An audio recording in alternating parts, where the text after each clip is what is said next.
अहले अहले दिक्कत की तवज्जो मुझे आमादा कर रही है कि मैं चंद जुमले जरूर क़ज़ा व क़दर पे कह दूं, इसलिए कि खुद ये मौत, खुद ये किसी अजीज का छुट जाना, चले जाना, उससे महरूम हो जाना, बच्चों का, अहले खाना का, और इस तरह के और मसाइब और मुश्किलात और तकलीफें और दुख, उन सब का ताल्लुक बहरहाल क़ज़ा व क़दर से है।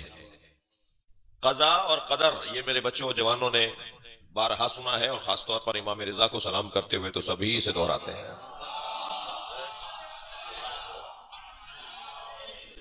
लिहाजा मैं चंद जुमले चाहूंगा कि तवज्जो आपकी हो जाए तो मैं उनको पेश कर सकूं। लफ्ज क़ज़ा और लफ्ज क़दर ये दो अलहदा लफ्ज हैं और दोनों का मतलब भी अलहदा है। हर काम के बारे में दो ही रवैये और दो ही मरहले होते हैं उसको मुकम्मल करने के लिए। एक तो उस काम का फैसला ले लेना, उस काम पर राय कायम कर लेना, उस काम से मुताल्लिक अपने ख्याल को मुज्तमा कर लेना और ख्यालात को एक जगह जमा करके उनकी रोशनी में डॉक्टर साहब आगे तशरीफ लाएंगे, एक सलवात हदिया करेंगे मोहम्मद वाले।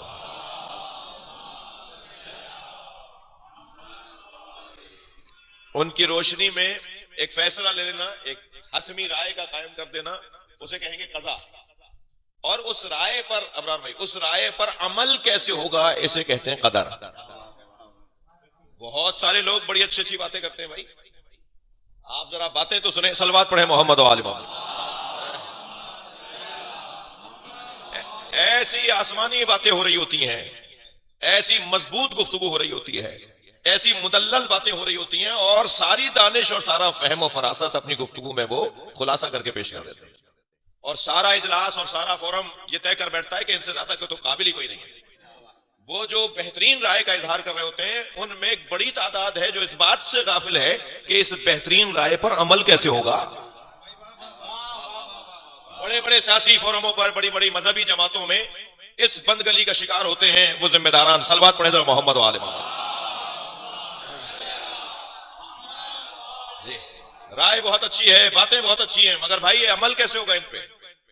हाँ, हो नहीं सकता। आप बातें बड़ी अच्छी कर रहे हैं, ये बातें ईरान के लिए अच्छी होंगी, ये बातें लुबनान के लिए अच्छी होंगी, ये वहां के माहौल के लिए अच्छी होंगी, ये अमेरिका के अंदर बैठ के आप करें तो शायद बात सही हो। आप बातें कहीं और की लेकर आए हैं, भूल गए जमीन कौन सी है। तो ये सलवात पढ़ने जरा मोहम्मद वाले।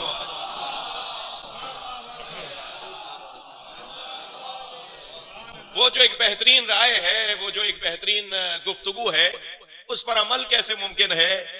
वो अच्छी राय को साबित, अच्छा बहुत कोई वो बेवकूफ और पागल तो होते नहीं है लोग कि जो अच्छी राय को मान ना रहे हो।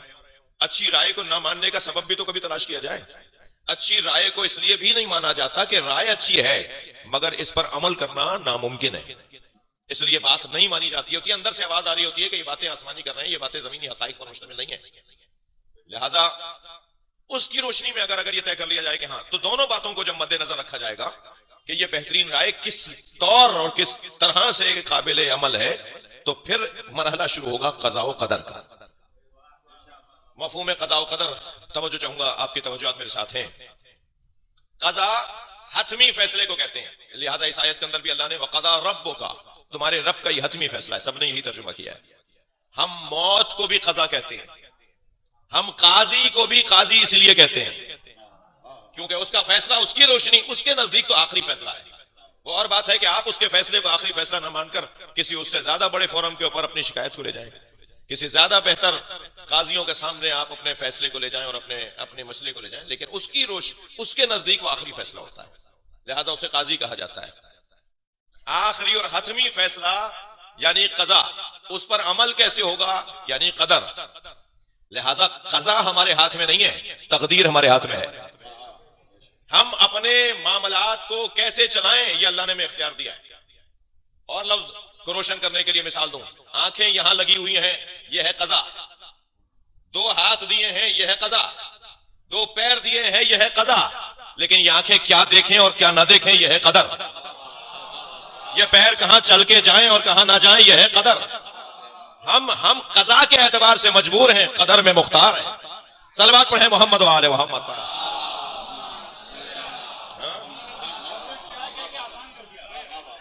सलवात पढ़ लेंगे मोहम्मद वाले मोहम्मद।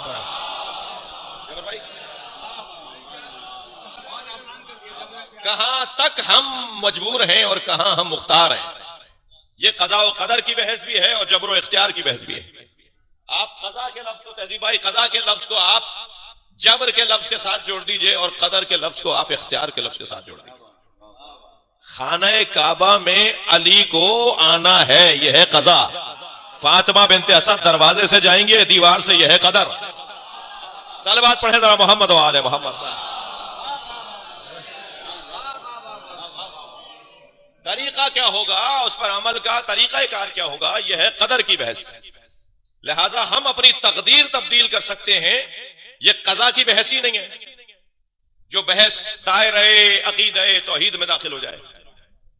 ये कदर की बहस और कज़ा की बहस, जो अल्लामा इकबाल कहते हैं ना, खुदी को कर बुलंद इतना कि हर तकदीर से पहले खुदा बंदे से खुद पूछे, बता तेरी रिजा क्या है। अल्लाह खुद पूछेगा भाई। इतना बुलंद हो जाओ अपने इरादों में, अपने इरादों में इतने धनी हो जाओ, अपने इरादों में इतने मजबूत हो जाओ कि मालिक भी तुम्हारी तकदीर तुमसे पूछ कर बनाए। यानी हम अगर चाहें तो अपनी तकदीर को अपने हाथ से बना सकते हैं। भाई अगर हम अपनी तकदीर को अपने हाथ से नहीं बना सकते तो शबे कद्र में जागने का फायदा क्या है। सलवात पढ़ ले जरा मोहम्मद व आले मोहम्मद।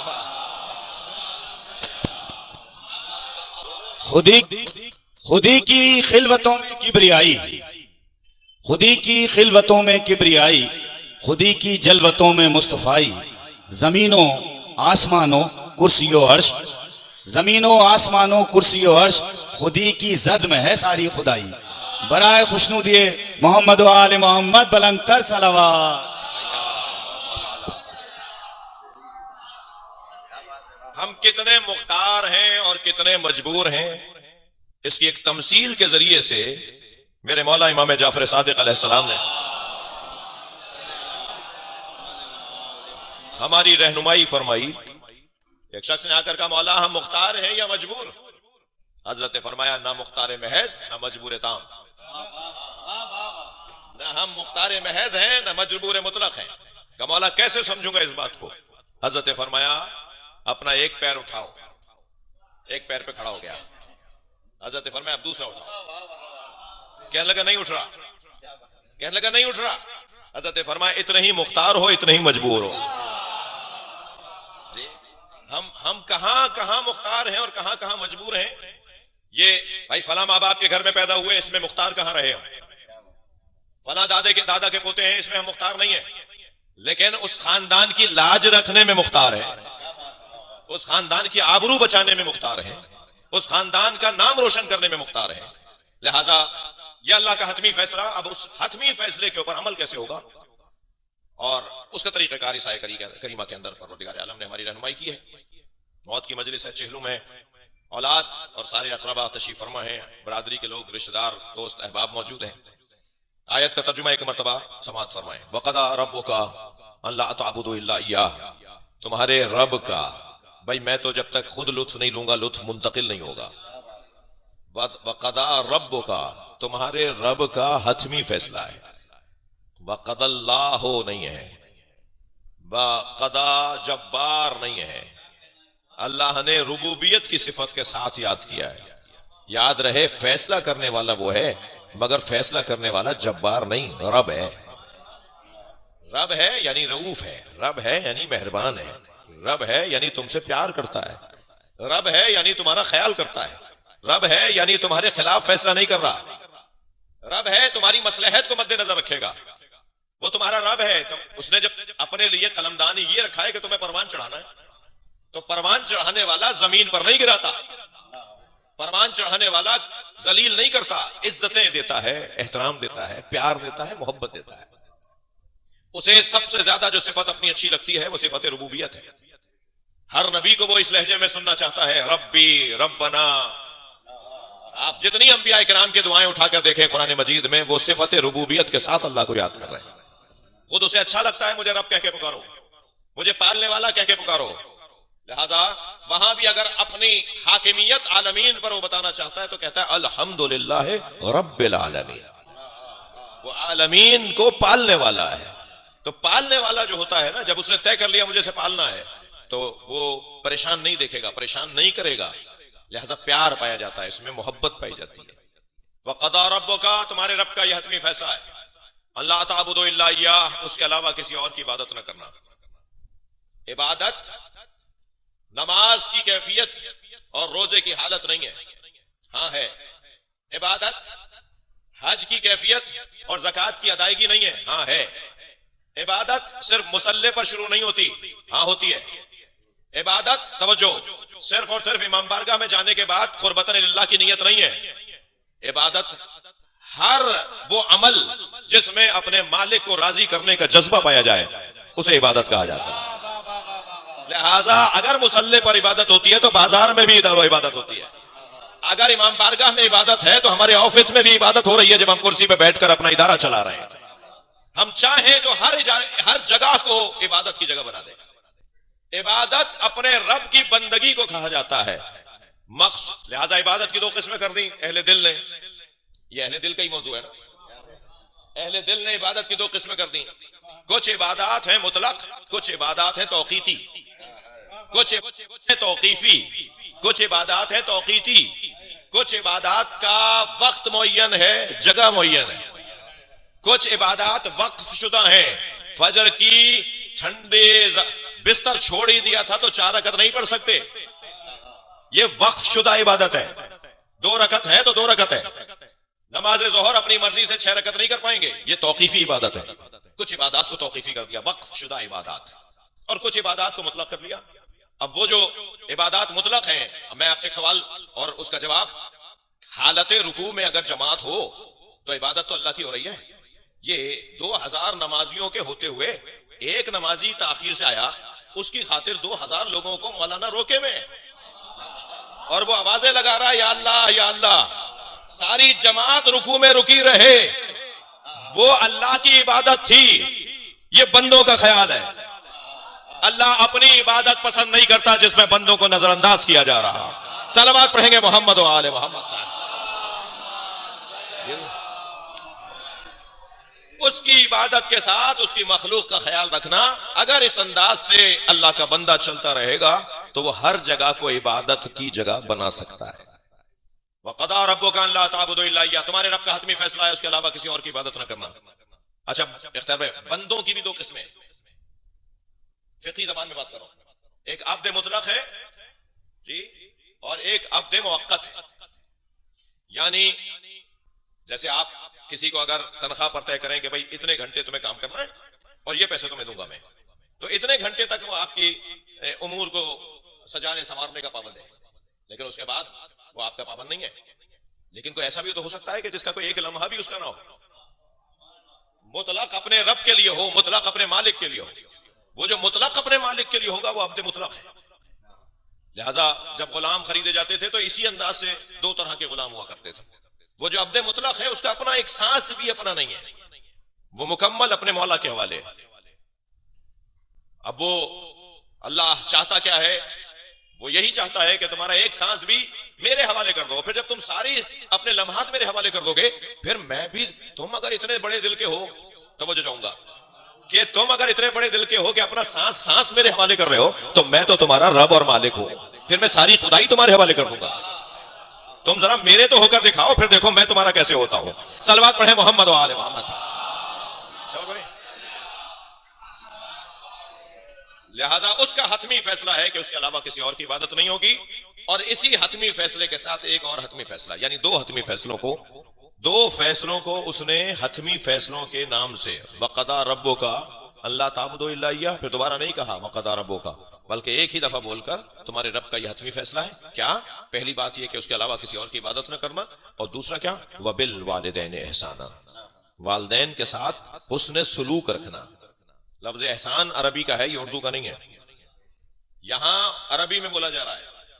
जब हम अपनी जबान में उर्दू में बोलेंगे तो एहसान का तसव्वुर यह है कि हाथ ऊपर रखने वाले को एहसान करने वाला कहा जाता है, और हाथ फैलाने वाले को एहसान मंद कहा जाता है।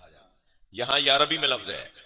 हमारी मजाल के हम माँ बाप के लिए एहसान करने वाले हो, लिहाजा लुगत तब्दील हो रही है। वबिल वालिदैन एहसाना, अपने वालिदैन के साथ हुस्न सलूक रखना, अच्छा बर्ताव रखना। अच्छा, यहां आ गए तो अगर मुकम्मल हो जाती, जैसे कि और जगहों पर आयत यहां मुकम्मल भी हुई है, लेकिन इस आयत में उस अल्लाह, उस करीम मौला ने हमें तरीका भी बताया है कि हुस्न सलूक तुम्हारा कैसे हो जी, ढंग भी बताया है, अंदाज भी बताया है। इम्मा यबलुगन्ना इंदकल किबर अहदहुमा औ किलाहुमा, अगर इनमें से एक या दोनों तुम्हारी जिंदगियों में बूढ़े हो जाएं। अच्छा, बूढ़े हो जाएं, जवानी में क्या करना है? जवानी में तो ये खूब जानते हैं कि हमसे कैसे वो खिदमत लेनी है। जवानी में तो हमारी मजाल नहीं है कि हम इनके सामने अकड़ कर बात करें, यानी उनकी जवानी में। मसला तो सारा ये है कि जब ये बूढ़े हो जाएंगे, साजिद भाई आगे आइएगा, एक सलवात और हदिया करें मोहम्मद व आले मोहम्मद। बहुत बड़ी तादाद में मोमिनीन तशरीफ फरमाएं, बेहतर सलवात हदिया करें। अल्लाहुम्मा सल्ली अला। बुढ़ापे का ही है ना सारा मसला। जब इनके कुआ कमजोर हो जाएंगे, जब इनके आसाब कमजोर हो जाएंगे, जब ये दवाइयों और कपड़ों और बिस्तर और कहीं जाने आने और ले जाने और लाने के मोहताज हो जाएंगे, जब ये कदम कदम पे अपने बच्चों को वो देख रहे होंगे कि कब क्या होता है, कब क्या किया जाएगा हमारे साथ, जी वो दौर। असल तो दौर खिदमत का वही है, वरना इनकी जवानी में ना इन्हें जरूरत है हमारी खिदमत की, और न ही हम कुछ इनका बिगाड़ सकते हैं, इनको नाराज भी नहीं कर सकते, कुछ भी हो सकता है इनके जवानी में। लिहाजा वो जो जवानी में खूब अब्बा की जवानी में खूब अब्बा से पिटते कुटते रहे, वो अब बुढ़ापे में अब्बा के सामने खड़े होकर बात कर रहे हैं। तो ये है इंसान की नफ्सियात जो कुरान मजीद में अल्लाह बयान कर रहा है। इम्मा यबलुगन्ना इंदकल किबर अहदहुमा औ किलाहुमा, इनमें से अगर एक या दोनों तुम्हारी जिंदगियों में बूढ़े हो जाएं तो फला तकुल लहुमा उफ़्फ़िन, उफ भी नहीं कहना है, वला तनहरुमा, झिड़क कर बात नहीं करना, वकुल लहुमा कौलन करीमा, और जब भी इनसे बोलने लगो, इनसे बात करने लगो तो अल्फाज तलाश करो, सोचो बोलना कैसे है। भाई एक लफ्ज कह रहा हूं, सियासतदान भी तशरीफ फरमाए, अल्लाह ने गवर्नर से बात करने का सलीका नहीं सिखाया, अल्लाह ने वजीर आला और सदर मुमलिकत से बात करने के तरीके नहीं बताए, माँ बाप से बोलने का सलीका बताया। सलवात पढ़ लें जरा मोहम्मद व आले मोहम्मद पर। मैं हरगिज़ ये भी नहीं कह रहा, एक सलवात और पढ़ेंगे मोहम्मद वाले कैसे। मैं हरगिज़ ये भी नहीं कह रहा कि किसी से भी बदतमीजी हो, ये हरगिज़ नहीं है मुराद, लेकिन बदतमीजी की तो किसी से इजाजत नहीं है अल्लाह की तरफ से। लेकिन अदब, एहतराम, तरीका, रवैया, रवेश, अंदाज, अल्फाज का इस्तेमाल, उसके लिए अल्लाह वालिदैन के बारे में फरमा रहा है, वकुल लहुमा कौलन करीमा। अच्छा, मुतलक कह दिया, कुल लहुमा कौलन करीमा, करीम लहजे में बात करना, मीठे धीमे लहजे में बात करना। तुम अगर अंग्रेजी बोलते हो तो उसमें कोई लफ्ज तो होगा जिसमें प्यार टपकता हो, तुम अगर सिंधी बोलते हो तो उसमें कोई लफ्ज तो होगा जिसमें मोहब्बत झलकती हो। सलवात पढ़ ले जरा मोहम्मद व आले मोहम्मद। लिहाजा मुतलक बात कर दी, कुल लहुमा कौलन करीमा, वालिदैन से अच्छे लहजे में बात करो। और फिर इसके बाद ये तो बोलने की बात, ला तकुल लहुमा उफ़्फ़िन, बोलने का मसला, कुल लहुमा कौलन करीमा, बोलने का मसला। कोई बोल नहीं पा रहा, चलो तुमसे बोलना नहीं आ रहा, तुम्हारे पास अल्फाज ही नहीं है अच्छे बोलने के लिए, तो तुमसे अगर बोला नहीं जा रहा तो हम तुम्हें कुछ अदाएं भी बता देते हैं, यानी गुंजाइश कोई नहीं है वालिदैन की बेहतरामी की। फौरन दो बातें करने के बाद, ला तकुल लहुमा उफ़्फ़िन वला तनहरुमा करीमा वकुल लहुमा कौलन करीमा, और फिर फौरन का वग़फ़िज़। अब देखें तरीका बता रहा है अल्लाह, वग़फ़िज़ लहुमा जनाहद्दुल्ल मिनर रहमा, अपने दोनों शानों को माँ बाप के सामने ऐसे झुका देना जैसे कोई नौकर मालिक के सामने खड़ा है। बॉडी लैंग्वेज बोलते हैं ना आप लोग। सलवात पढ़े मोहम्मद व आले मोहम्मद। अल्लाहुम्मा सल्ली अला। तुम्हारा बदन भी पुकार के बोले कि तुम यहां इस वक्त अकड़े हुए नहीं हो, मुतकब्बिर नहीं हो, जज्बाती नहीं हो, बल्कि वालिदैन के सामने तुम्हारा जो अंदाज है वो आजिजाना है, जी मुनकसराना है, खाकसाराना है। तुम्हारा अंदाज वालिदैन के सामने फकीराना होना चाहिए। ये वालिद है, ये माँ है, जिनके वालिदैन जिंदा है, अल्लाह उन्हें इन बातों पे अमल की तौफीक अता फरमाए। और जिनके वालिदैन जिंदा नहीं रहे तो भी अंदाज बदलेगा, तरीक़ा कार बदलेगा, मगर अदब का हुक्म मरने के बाद भी बाकी रहेगा। क्या कहा जा रहा है? इनके सामने ऐसे झुको कि जैसे नौकर अपने मालिक के सामने। वग़फ़िज़ लहुमा जनाहद्दुल जनाह, दोनों शाने इनके सामने, वग़फ़िज़ झुका लो। खुदू, बदन झुके तो उसे खुजू कहते हैं, दिल झुके तो उसे खुशू कहते हैं। यहां खुजू का हुक्म है, खुशू तो अल्लाह के लिए है। जी खुजू वगफिज, इनके सामने शाने झुकाओ, और ऐसे झुकाओ जैसे कोई नौकर मालिक के सामने खड़ा है। अच्छा, अब अजीब सा मंजर बना दिया अल्लाह ने इस आयत करीमा में कि अगर किसी के सामने शाने झुक रहे हो तो हमारे यहाँ कुछ तौहीद नाशनास तौहीद परस्त भी हैं जो फिर ये बोलेंगे कि साहब ये झुकता हुआ सर शिर्क हो रहा है। उन्होंने हर झुकते हुए सर को इबादत करने वाला शुमार कर लिया है। भाई इबादत और है, ताजीम और है, और दोनों का फर्क नियत की बुनियाद पर है, रवैये की बुनियाद पर नहीं है।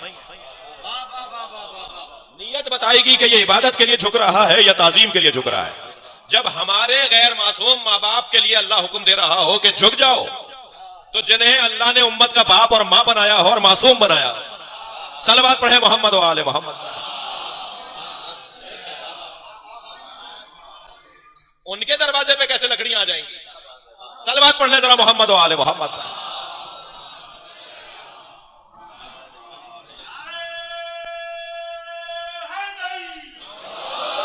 उनकी बेअदबी कैसे अल्लाह बर्दाश्त कर लेगा जब गैर मासूम माँ बाप की बेअदबी अल्लाह को पसंद नहीं है। तौफीकात सल्ब हो जाती है मेरे बच्चों जवानों, मैं आपसे बात कर रहा हूं। तौफीकात बढ़ना शुरू हो जाती हैं इसी एक अंदाज से। अगर यहां अकड़ जाए, यहां अगर बेअदबी और बदतमीजी शुरू हो जाए तो अल्लाह जिम्मेदारियों को वापस ले लेता है, सलाहियतों को वापस ले लेता है, तौफीकात को सल्ब कर लेता है। मेरी और आपकी क्या हैसियत है जब हजरत यूसुफ चंद लम्हों के लिए वालिद को देखकर घोड़े से नहीं उतरे, चंद लम्हे ताखीर से घोड़े से उतरे, देखते रहे कि वो करीब आ जाए तब उतरूंगा, और जब करीब आ गए तब घोड़े से उतरे। वो दौड़ते हुए आ रहे हैं बच्चे की मोहब्बत में, ये इंतजार फरमा रहे थे कि करीब आए तो घोड़े से उतरूं, तो एक पुष्ट से संगीन एक चीज निकलना शुरू हुई। ऐसा लगा जैसे वजूद हल्का हो गया हो। पूछा या अल्लाह, मैं अपने वजूद में एक संगीनी महसूस करता था जो नहीं रही।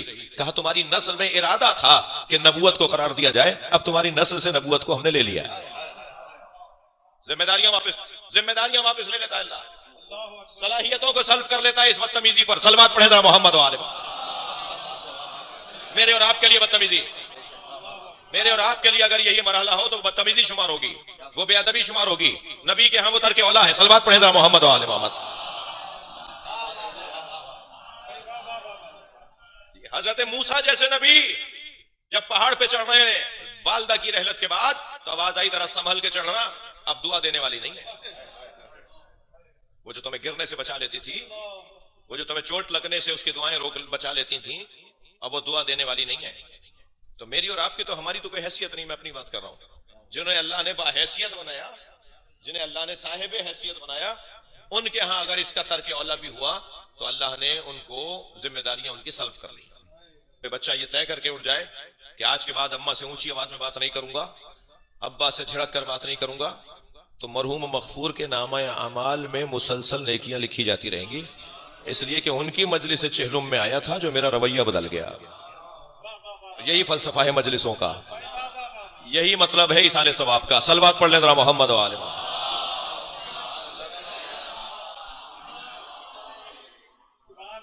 तो यहां एक बात रोशन हुई, बहुत तवील गुफ्तगू मतलूब नहीं है, एक बात रोशन हुई कि ताजीम और ताब्बुद दो अलहदा बातें, इबादत और एहतराम दो अलहदा बातें। इबादत सिर्फ अल्लाह की है, वही अल्लाह कह रहा है ना कि मेरे अलावा किसी और की इबादत न करना, वही अल्लाह कह रहा है ना शाने झुकाओ। तो शाने झुकाता हुआ शख्स आपको अगर वालिदैन के आगे नजर आए, आप अगर ना पहचानते हो कि ये कौन है, मैं अगर ना पहचानता हूं कि ये कोई साहब है जो किसी साहब के सामने झुक रहे हैं, तो मैं तो वही फैसला सुना दूंगा जो बाज लोग सुनाते हैं कि साहब ये तो शिर्क हो रहा है। लेकिन जब उससे पूछा जाएगा तो वो कहेगा भाई आपको क्या पता ये मेरे वालिद हैं, आपको क्या मालूम ये मेरी वालिदा है। तो इसका मतलब ये हुआ कि रवैये नियतों की बुनियाद पर सामने आएंगे।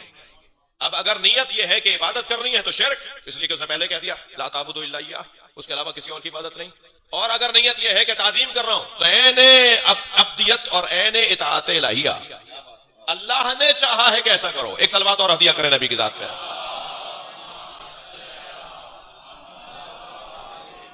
अल्लाह ने चाहा है कि ऐसा करो।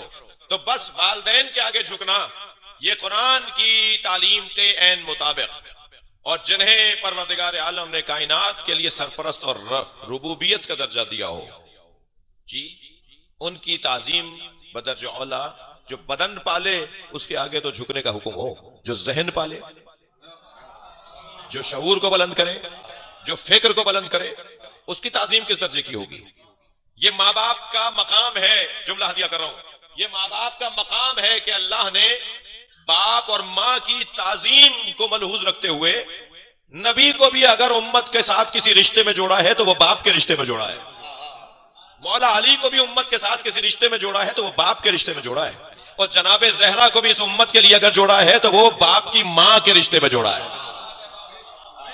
यानी वही रिश्ते रखे हैं बाप और माँ वाले। लिहाजा सरकार ने फरमाया अना वाली अबवा हाजिल उम्मा, एक बाप की मजलिस है, मैं और अली इस उम्मत के दो बाप हैं।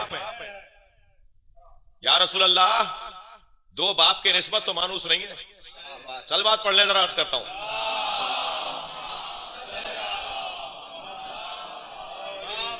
या रसूल अल्लाह, ये आपने क्या फरमाया है कि मैं और अली इस उम्मत के दो बाप हैं।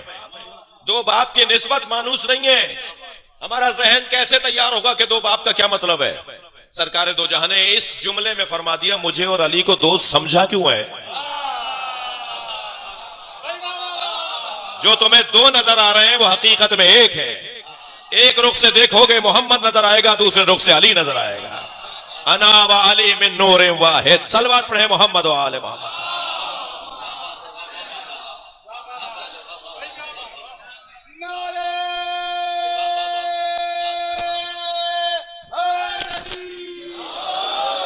मैं और अली इस उम्मत के दो बाप। बाप का काम क्या है। एक बाप की मजलिस मुझसे कुछ जुमले सुनिएगा। बाप का काम क्या है। बाप का काम बच्चे की, औलाद की तरबियत का एक दौरानिया है। 7 साल का ये, 14 साल का वो, 21 साल का जिम्मेदार, दौरानिया बताए गए। लड़का 15 साल की उम्र में ये जिम्मेदारी, लड़की 15 साल की उम्र, 9 साल की उम्र में ये उन्वान रखेगी। ये सब बाप की और मां की तरबियत के उन्वानात हैं। अगर 10 साल का लड़का किसी का शीशा तोड़कर आ जाए तो अब्बा जिम्मेदार है। हाँ, शरई बात बता रहा हूं, अब्बा को पैसे भरने। और अगर 16 साल का लड़का किसी को पत्थर मार के आ जाए तो खुद जिम्मेदार है जी। क्यों? इसलिए कि तरबियत का दौरानिया गुजर गया।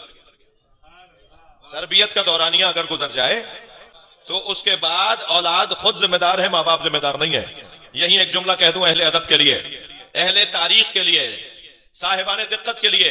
अगर 1400 साल पहले कूफे वाले काले कपड़े पहनते थे तो जब बाप बेटे का जिम्मेदार नहीं है तो उनके जिम्मेदार हम कैसे हैं। हर शख्स जब अपना जिम्मेदार है तो यहां तुम्हें उन्हें काले कपड़े नजर क्यों आते हैं। सलवात पढ़े जरा नबी की जात पर।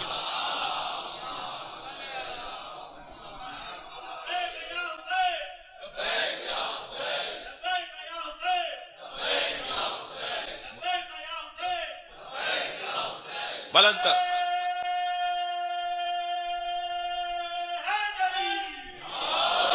भाई, हम जिम्मेदार उनके कैसे हो जाएंगे। अच्छा, एक साहब अपने बेटे को जिम्मेदार बना गए तो वो तो उनके जिम्मेदार नहीं है। एक साहब अपने बेटे को जिम्मेदार बना गए, वो तो उनके जिम्मेदार नहीं है। सारी उम्मत कह रही है बाप का क्या कसूर है।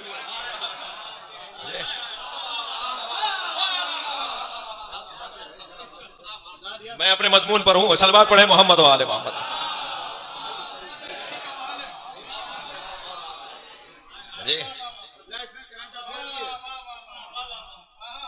देखिए, अगर जब बालिग बच्चा कोई नुकसान करके आए तो बेटा तो उन्हीं का है, विरासत लेगा इसलिए बेटा है उनका। लेकिन जिम्मेदार बाप नहीं है, इजाला बाप नहीं करेगा। और अगर कम सिन बच्चा बुलूगत से पहले के दौरानिए का बच्चा कोई नुकसान करके आए तो माँ बाप जिम्मेदार। अच्छा, माँ यहां फिर भी क्योंकि विलायत का उन्वान माँ के पास नहीं है ना, तो जी तो ये क्यों? इसलिए कि अब वो खुद जिम्मेदार है। दौरानिया तरबियत का मुकम्मल हो गया। सरकार फरमा रहे मैं और अली इस उम्मत के दो बाप हैं। जब तक उम्मत की तरबियत नहीं होगी बाप की जरूरत है। सरकार की 63 बरस की जिंदगी में उम्मत ने जाहिरी दुश्मन तो देखे, बातनी दुश्मनों का तजर्बा नहीं था जी। खुले दुश्मनों को तो देखा, मगर छुपे दुश्मनों का तजर्बा नहीं था। लिहाजा फरमाया अना उकातिलु अला तंजील व अंता तुकातिलु अला तावील। या अली, मैं तंजील की बुनियाद पर जिहाद कर रहा हूं, तुम तावील की बुनियाद पर जिहाद करोगे। बुलूगत अभी मुकम्मल नहीं हुई है उम्मत की। अली मौला की जिंदगी में आकर उम्मत बालिग होगी, सारे उसूल एक जगह जमा होंगे। उसके बाद का मरहला है जो उम्मत की बुलूगत का है। इसलिए फरमाया मैं और अली इस उम्मत के दो बाप, मेरे बाद तुम्हें अली की जरूरत रहेगी। एक और सबब भी हो सकता है, और वो सबब ये कि बाप को विलायत हासिल है, जो मैंने एक जुमला कहा उसे जरा निभा भी लूं, और मां को विलायत हासिल नहीं है, इसलिए दो बाप का तस्करा तो है। शादी की तकरीबात, खुशी के अय्याम में मौलाना निकाह पढ़ाने के लिए जब आते हैं तो दुल्हन से इजाजत लेने के बाद कहते हैं कि वालिद कहाँ है। वो कभी रिसेप्शन पे होते हैं, कभी इस्तकबालिया पे होते हैं, कभी मिसाल के तौर पे मेहमानों को से मिल रहे होते हैं, तो बुलाया जाता है, मौलाना बुला रहे हैं, निकाह हो रहा है।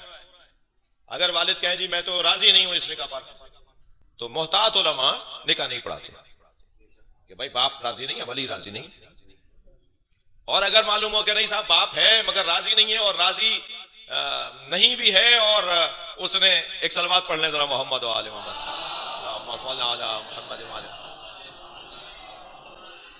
जगह दीजिए भाई, हमारी सियासी शख्सियात तशरीफ फरमा हो रही हैं। ये जो बाप की कैफियत है ना, अना व अली अबा हाजिल उम्मा, अली और मैं और अली इस उम्मत के दो बाप हैं। तो जिम्मेदारी वो जो तरबियत करने की जिम्मेदारी है। मौला 25 साल तक, नबी की रहलत के बाद 25 साल तक मौला अली बेक़ैद हयात रहे, और ज़ाहिरी हयात हजरत की 25 साल की है। मगर 25 सालों में मौला ने जो खुतबात दिए हैं, जो खिताबात फरमाए हैं, वो 4.5 साल के, यानी तकरीबन 20 साल तक मौला अली बोलने के हवाले से, खिताब के हवाले से खामोश रहे जी। वो जो तकरीबन 5 साल के जो अय्याम में आपने खिताबात फरमाए, वो बनकर सामने आया है मजमुआ नहजुल बलागा के नाम से। यानी अगर नहजुल बलागा मौला की 5 साल जिंदगी का इल्मी मवाद है, तो 64 बरस के अली का इल्मी मवाद क्या होता, कितना बड़ा जखीरा होता, कितना बड़ा इल्मी जखीरा होता अगर मौला हर मरहले के ऊपर मौला अली को बोलने के लिए मैदान मौला के लिए आमादा होता। लेकिन आप उसी तकरीबन 5 साल का दौरानिया ले लीजिए जिसमें उम्मत की तरबियत कर रहे हैं, एक बहैसियत बाप के, बाप है, नबी ने कहा है अली उम्मत का बाप है, मैं उम्मत का बाप हूं, मेरा अली मेरे साथ है, मेरी उम्मत का बाप है। ये हदीस सुनाइए मैंने आपको। उस 5 साल के दौरानिया में जो मौला अली ने तरबियत फरमाई है, कौन सा मैदान है मेरे अजीजों कि जिस मैदान में मौला अली ने हमारी रहनुमाई ना की हो। ज़राअत, तिजारत, मुआश, कारोबार जी, नौकरी, जो मेरा पसंदीदा मजमून नहीं है जी। मैं इन बच्चों से कहता हूं कि नौकरी करनी है तो फिर इतने काबिल हो कि अफसर लगो, इतनी मेहनत करो, CSS करो, कमीशन पास करो, मेहनत करो कि फिर जाके डायरेक्ट अफसर लगो, वरना नौकरी के लिए तो मैं पैदा ही नहीं किया है। कारोबार करो, अपने पैरों पे खड़े हो। ये बहुत कुछ कह चुका हूं, मेरा पसंदीदा मजमून कारोबार और तिजारत की तरफ राग़िब करना है। हाँ, अगर तो मगर नौकरी के मैदान में एक जलवा दिखा रहा हूं मौला अली का। कभी गौर फरमाया कि क्या यहूदियों के ही बाग थे जहां अली जाकर कुआं खोदे? अली फला यहूदी के बाग में काम कर रहे हैं, अली ने फला यहूदी के बाग को सजाकर और संवार कर दे दिया। क्या यहूदियों के ही बाग रह गए थे, किसी मुसलमान का बाग नहीं था? भाई लम्हे फिक्रिया है, शायद किसी के लिए कोई पैगाम जाए। अली मौला ने तिजारत का एक उसूल दिया है, अपना पैसा अपने पास रखना क्या हुनर है, गैर का पैसा अपने पास लाओ। सलावत पढ़ेंगे मोहम्मद वाले मोहम्मद पर।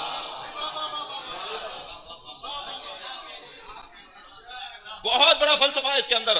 हमेशा मौला ढूंढते थे किसी गैर के यहां काम करें तो किसी गैर के यहां करें। निजाम तिजारत भी है, निजाम माश भी है।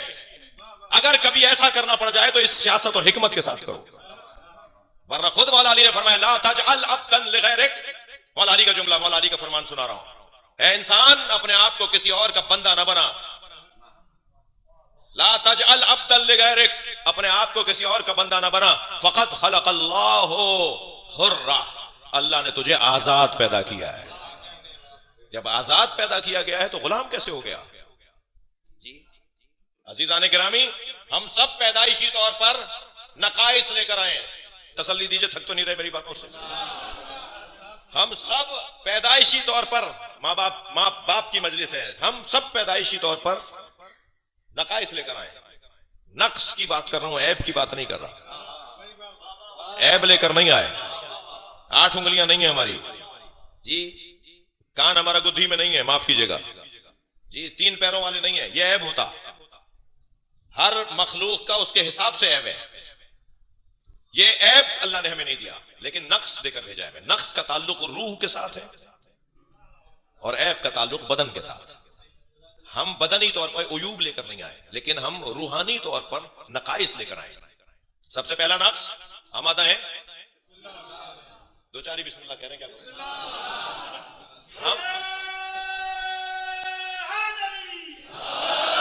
हम पैदाइशी तौर पर नक्स लेकर आए, नकाइस, जिसका पहला उन्वान या पहला नक्स जिहालत।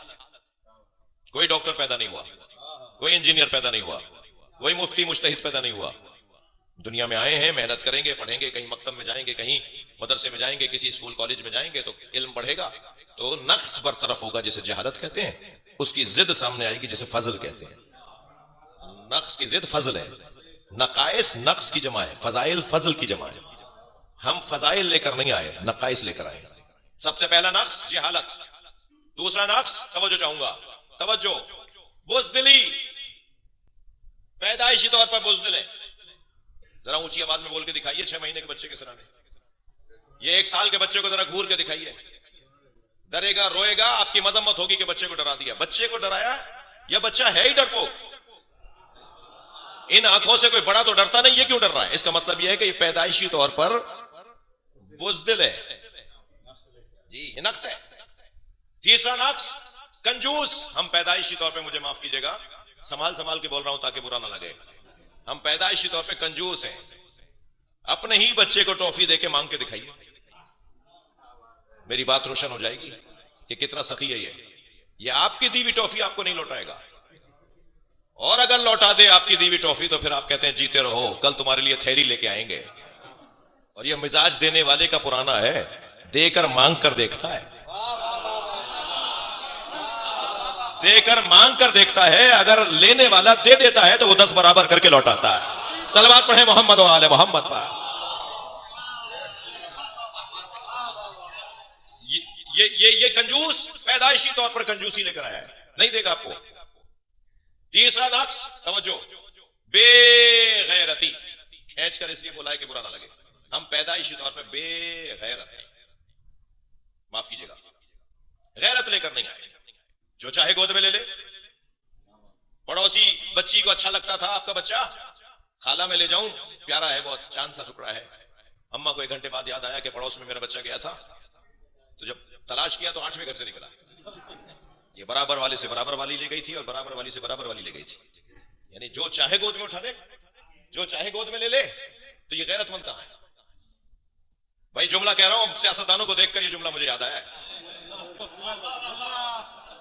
अगर कोई फर्द किसी की गोद में पले तो बेगैरत, पूरा मुल्क किसी और की गोद में पल रहा हो। सलावत पढ़े मोहम्मद व आले मोहम्मद।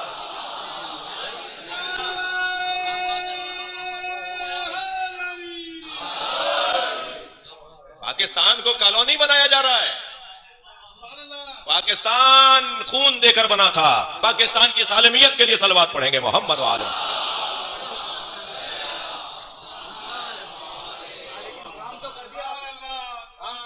यही तो काम है ना, गैरत लेकर नहीं आए हम, गैरत लेकर नहीं आए। 5वां नक्स बता दूं आपको, थोड़ा सा गर्दन हिलाइए। 5वां नक्स जो हम वहां से लेकर आए हैं, अल्लाह के यहां से नक्स लेकर आए, अल्लाह ने हमें नक्स देकर भेजा है, वो है बेइज्जती। इज्जत लेकर नहीं आए हम, इज्जत लेकर नहीं आए। जैसा अम्मा ने डाला ऐसे पड़े रहे। ये बेइज्जती का तो एक हल्का सा जलवा है कि ये जो 21वें ग्रेड के अफसर हो जाते हैं, ये जो सेक्रेटरी वजारत लग जाते हैं, ये जो गवर्नर बन जाते हैं, ये जो मिसाल के तौर पे वज़ीर आला बन जाते हैं, तो इनके बचपन के दोस्त कहते हैं ये हमसे बात करेगा, हमने इसका बचपन देखा है। क्या हुआ था? इज्जत, मक्खी नहीं झल पाता था ये। इसकी नाक पर अगर मक्खी बैठ जाए तो ये मक्खी नहीं झल पाता था। गीले में पड़ा है तो गीले में पड़ा रहा। अवामी खतीब हूं इसलिए मैं जुमले बोल रहा हूं। जहां जहां छोड़ दिया वहीं पड़ा रहा। कोई रहम करे, रहम खाए तो इसका भला हो। ये ऐसी इज्जत ही लेकर आया। इल्म जहालत का बदल, उसकी जिद, सखावत कंजूसी की जिद, बुज़दिली की जिद, शजाअत। अच्छा, तरतीब में भी यही रहना चाहिए। इल्म सबसे पहले हो। इल्म सब पर हाकिम है। मेरे बच्चों जवानों, आपसे कह रहा हूं, अगर इल्म के बगैर सखावत होगी तो फजूल खर्ची बन जाएगी, और इल्म के बगैर शजाअत होगी तो दहशतगर्दी बन जाएगी। दहशतगर्दी में और शजाअत में फर्क इल्म लेकर आता है। इल्म की वजह से तय पाएगा कि ये सखावत है या ये फजूल खर्ची है, ये दहशतगर्दी है। अगर सखावत बगैर इल्म के होगी तो फजूल खर्ची और इसराफ कहलाएगा, और शजाअत बगैर इल्म के होगी तो दहशतगर्दी बनेगी, शजाअत नहीं कहलाएगी। सलवात हदिया करें नबी और आले नबी पर।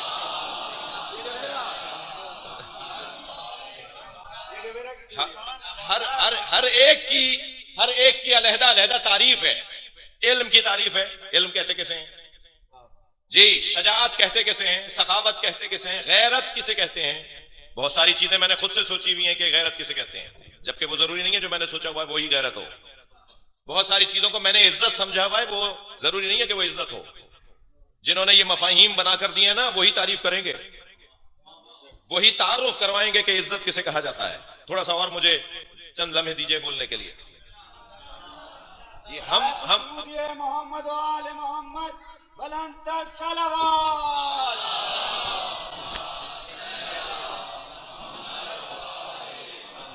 भाई एक जुमला मैं हदिया करने जा रहा हूं। कुछ लोग, डॉक्टर साहब, कुछ लोग जिम्मेदारियों से हाथ उठाते हैं इज्जत कमाने के लिए।